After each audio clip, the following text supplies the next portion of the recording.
চলো খেলতে যাই। না আমি খেলবো না, ভালো লাগছে না, তুমি যাও।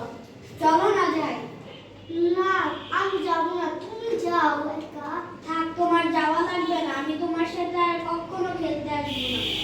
আমার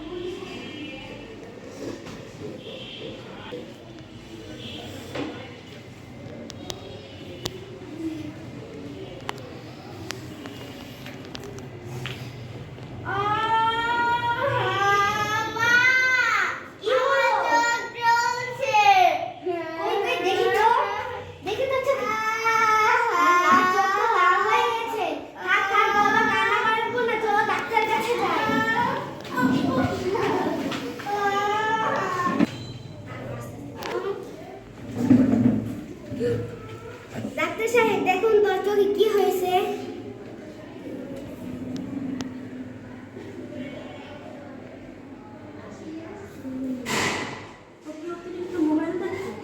হ্যাঁ ডাক্তার সাহেব, সবসময় শুধু মোবাইল দেখে। অতিরিক্ত মোবাইল দেখার কারণে ওর চোখের পেশি ক্লান্ত হয়ে যাচ্ছে। এভাবে চলতে থাকলে বড় কোনো দুর্ঘটনা হতে পারে। তাহলে ডাক্তার সাহেব কি করা যায় এখন? চিন্তা করবেন না, আমি কিন্তু ওষুধ লিখে দিচ্ছি। আর কখনো মোবাইল স্ক্রিনে চোখ রাখা যাবে না, তাহলে সব আস্তে আস্তে ঠিক হয়ে যাবে।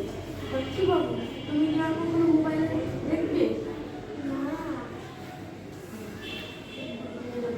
ঠিক আছে ডাক্তার সাহেব, আসি। আসি। আসসালামু আলাইকুম। আমরা বিনোদনের জন্য মাঝে মাঝে মোবাইল দেখব, কিন্তু আসক্ত হব না। সময় মতো নামাজ পড়বো, পড়ার সময় পড়বো, খেলার সময় খেলবো। মা বাবা ও শিক্ষকদের